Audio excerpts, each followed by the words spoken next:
Hello student, आस विद्यालय में आपका स्वागत है। आज हम कक्षा 10वीं के इतिहास का चौथा अध्याय औद्योगिकरण का युग का भाग 1 देखेंगे। तो चलिए बच्चों स्टार्ट करते हैं। आज हम देखेंगे कि जब हम औद्योगिकरण की बात करते हैं, इंडस्ट्रियलाइजेशन की बात करते हैं, तो हमारे सामने ये क्वेश्चन होता है, हमारे माइंड में ये क्वेश्चन आता है कि ये इंडस्ट्रियलाइजेशन का विकास कैसे हुआ। जो आज हम इंडस्ट्री देखते हैं, जो मॉडर्न इंडस्ट्री, तो किस प्रकार से उनका इतिहास था, कैसे हम उस इंडस्ट्रियलाइजेशन में आज पहुंचे, उनका किस तरीके से डेवलपमेंट हुआ, उनका किस तरीके से विकास हुआ। ये सारी चीजें जो है हमारे माइंड में आती है। और बच्चों, आज हम इन सभी क्वेश्चंस का आंसर ढूंढने की कोशिश करेंगे।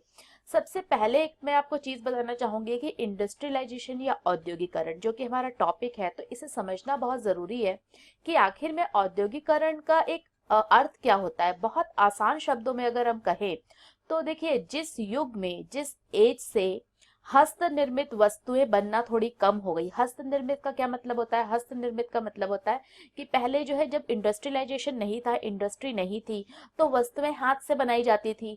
चाहे वो कपड़ा हो, मतलब बहुत सारी जो चीजें होती थी, जो उद्योग चलते थे, वो हस्त निर्मित होते थे। हाथ से बनी हुई वस्तुओं का जो है क्रय विक्रय किया जाता था।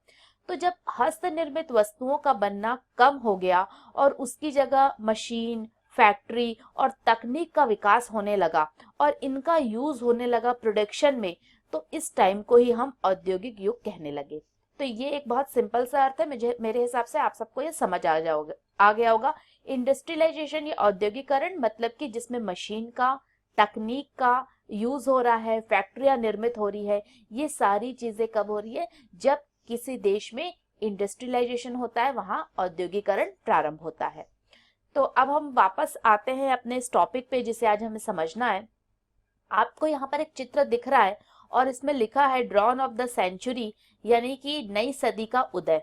तो आप देखिए कि यहाँ पर एक एंजल की तरह एक मतलब एक लेडी को दिखाया गया है और वो जो है देवी के रूप में या एंजल के रूप में उसे दर्शाया गया है। उसके हाथ में एक फ्लैग है, उसके हाथ में एक ध्वज है और वो जो है वो व्हील पर खड़ी हुई है। तो व्हील जो है ये दर्शा रहा है कि वो मतलब समय को दर्शा रहा है, किस प्रकार से समय जो है वो बदल रहा है। और आप देखिए, अगर इस चित्र में देखिए तो इस एंजल के पीछे बहुत सारी आपको टेक्नोलॉजी देखने को मिलेगी। आपको प्रिंटिंग प्रेस है, रेलवे है, कैमरा है। तो ये सारी चीजें जो है इस बात को बता रही है कि अब जो है चेंज हो रहा है टाइम, और इंडस्ट्रियलाइजेशन किस तरीके से हो रहा है, किस प्रकार से अब इंडस्ट्री या औद्योगिकरण का युग प्रारंभ हो रहा है। तो चलिए अब इसको डिस्कस करते हो, थोड़ा अच्छे से समझने को इसको प्रयास करेंगे। ईटी पॉल म्यूजिक कंपनी, एक म्यूजिक कंपनी थी जिनका नाम था ईटी पॉल। उन्होंने 1900 में संगीत की एक किताब प्रकाशित की। जैसे आजकल आप देखते हैं कि बहुत सारे म्यूजिक जो कंपनी है वो लॉन्च करती है, तो ये उस समय की बात है 1900 की।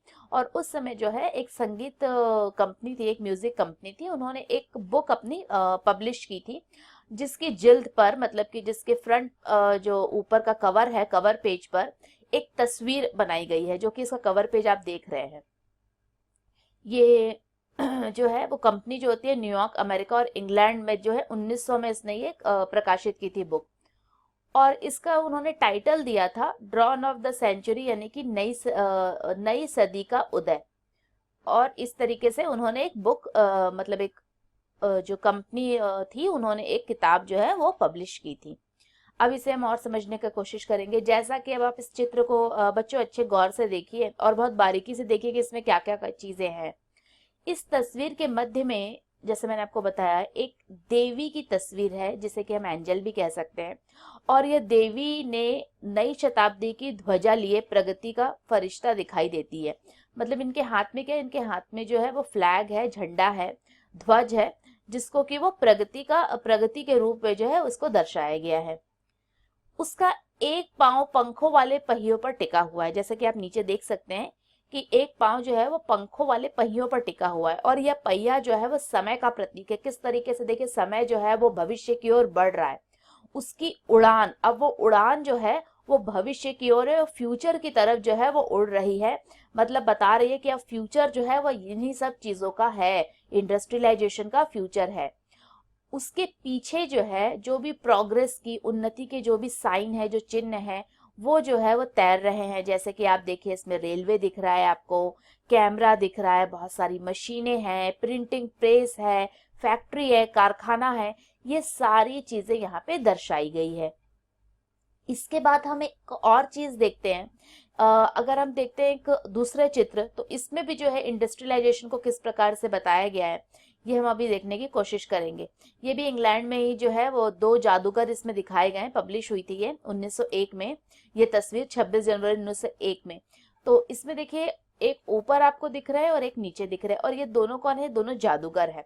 और इस जादूगर के माध्यम से दिखाने की कोशिश कर रहे हैं। ऊपर जो है, आप लोग बच्चों, मेरे हिसाब से सभी को ये कैरेक्टर अच्छे से याद होगा, अलादीन। तो जो अलादीन है उसको दिखाया गया है कि किस प्रकार से उन्हें अपने जादुई चिराग से जो है बहुत सारी मतलब भवन वगैरह जो है वह निर्माण कर दिया है।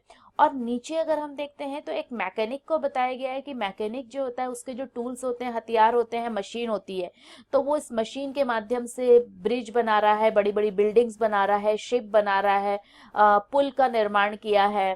तो इस तरीके से ये दोनों चीजें बताई गई है। अब हम इसे और थोड़ा समझने की कोशिश करते हैं। मशीन और तकनीक का यह महिमा मंडन एक अन्य तस्वीर में और भी ज्यादा साफ दिखाई देता है।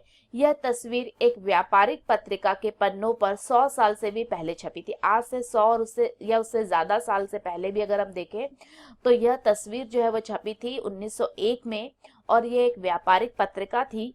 उसमें जो है यह फोटो ये और ये इमेज को दर्शाया गया है, जिसमें कि ज्यादा से ज्यादा जो है इंडस्ट्रियलाइजेशन, टेक्नोलॉजी को दिखाया गया है।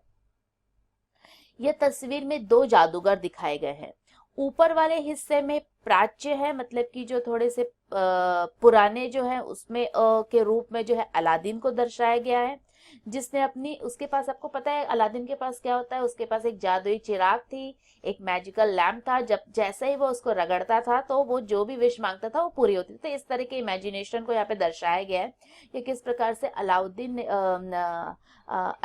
ने जो होता है जादुई चिराग को रगड़कर एक भव्य महल का निर्माण किया है।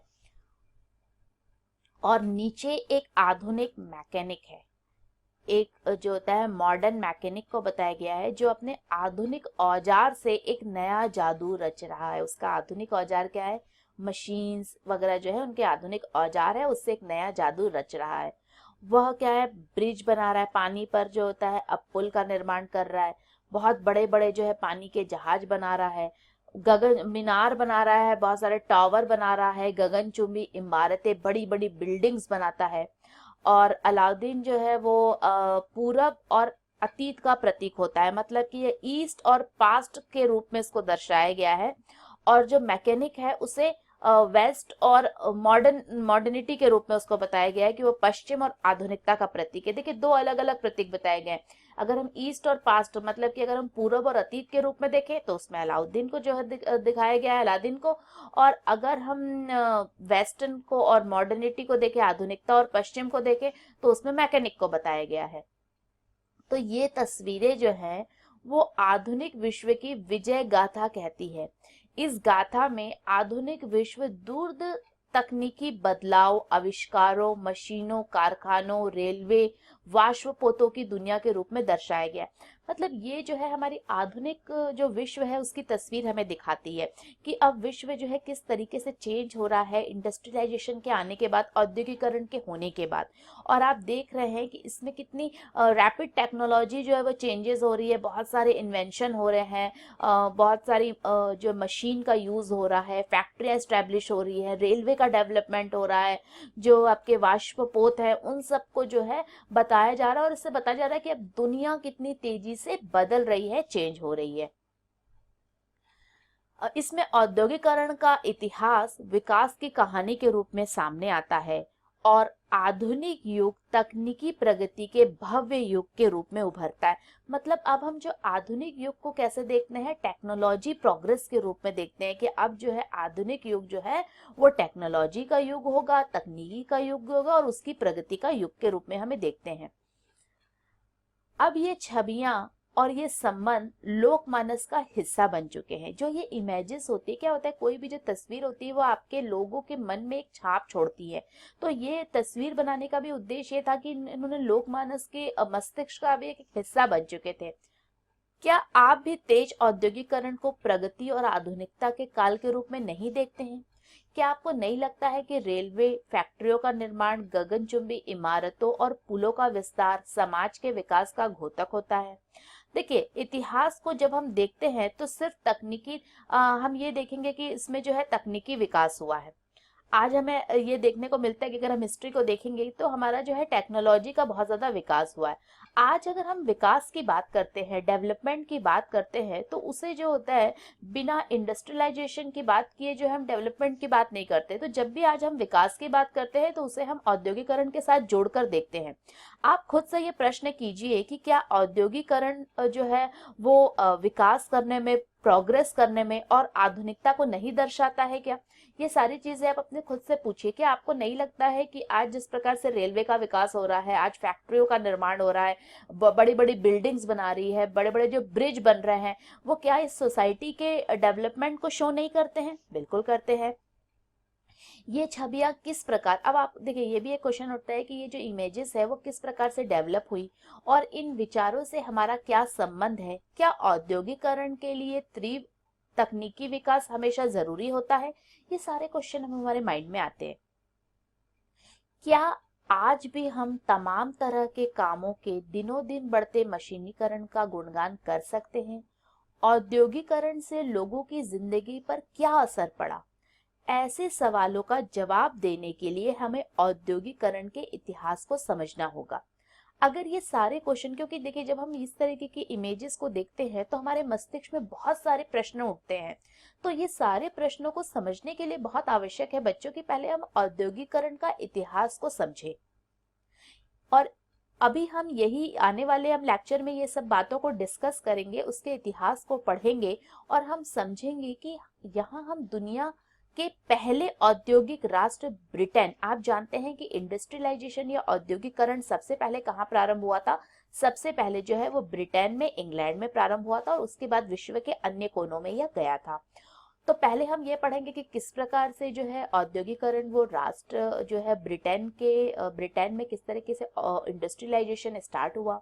उसके बाद वो भारत में औद्योगिकरण का हम अध्ययन करेंगे कि इंडिया में कैसे वो औद्योगिकरण स्टार्ट हुआ था और जहाँ औद्योगिक बदलाव का पैटर्न औपनिवेशिक शासन से तय हो रहा था। और हम देखते हैं कि जब हमारे यहाँ औपनिवेशिक शासन था, जब ब्रिटेन का रूल था, उसी वक्त जो है भारत में भी औद्योगिकरण की प्रक्रिया प्रारंभ हुई थी।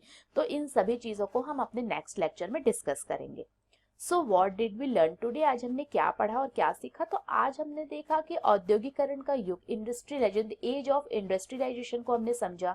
हमने ये समझने का प्रयास किया तस्वीरों के माध्यम से, चित्रों के माध्यम से, कि उन्होंने किस तरीके से आधुनिक युग को दर्शाने का प्रयास किया है, औद्योगिकरण के युग को उन्होंने किस तरीके से प्रदर्शित किया। और हमने ये भी समझा कि हम किस तरीके से मॉडर्न इंडस्ट्रियलाइजेशन में पहुंचे, उनका विस्तार किस तरीके से हुआ।